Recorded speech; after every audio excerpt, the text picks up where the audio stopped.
sir. Last one I want to get to. I don't understand what part of the Supreme Court decision, which was made in English, as you know. The Supreme Court typically put their decisions out in the English language. What part of this language does President Biden not understand as he now attempts to cancel student loan, a ticket, Senator, that could come to $500 billion cost, a $500 billion cost if he gets his way.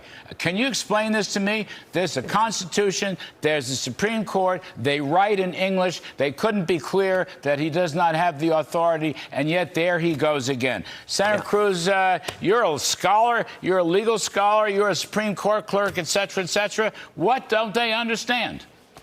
Look, he understands perfectly what the court said. He just doesn't care, and this administration doesn't care. This decision is a trifecta. It's doing three things at once. Number one, blue-collar workers, working-class men and women. The most consequential political shift of the last decade is the Republican Party has become a blue-collar party. We are the party of truck drivers and steel workers and cops and firefighters and waiters and waitresses and everyone with calluses on their hands who works. The Democrat Party has abandoned blue-collar workers, has abandoned working men and women. And what this decision is doing is robbing blue-collar workers. If you're a truck driver, if you're a waitress, what Biden is saying is we're going to take money from you.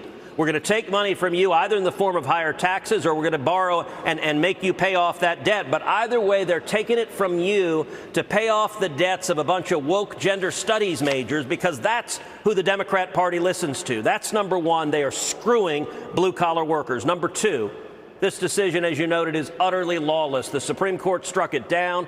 The Biden White House knows what they're doing is lawless. You can't give away $500 billion or $1 trillion without Congress passing legislation. They don't care. They know it's lawless. They're doing it anyway. And number three, they are selling young people a bill of goods. Joe Biden's doing this for the same reason he did it 2 years ago, to try to buy votes, to convince young people, look, I'm giving you free stuff, but here's the thing.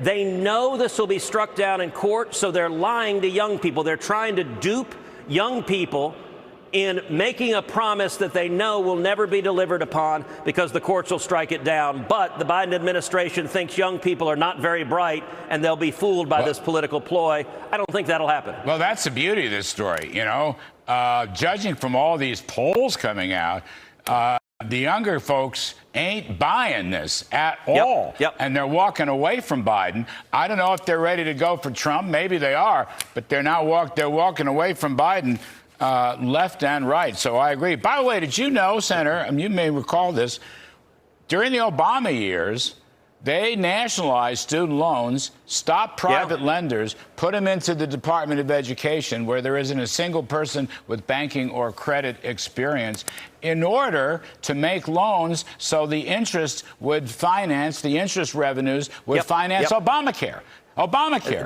That's the greatest irony. Warren special. Yeah, I know. That's the exactly irony of this. Now they're stopping the interest expenses, so they're going to bankrupt Obamacare, as well as the rest of the country. Go figure. I don't know.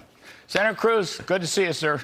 Well done. Thanks, Larry. Well done on the economic questions. Very well done. High marks. All right.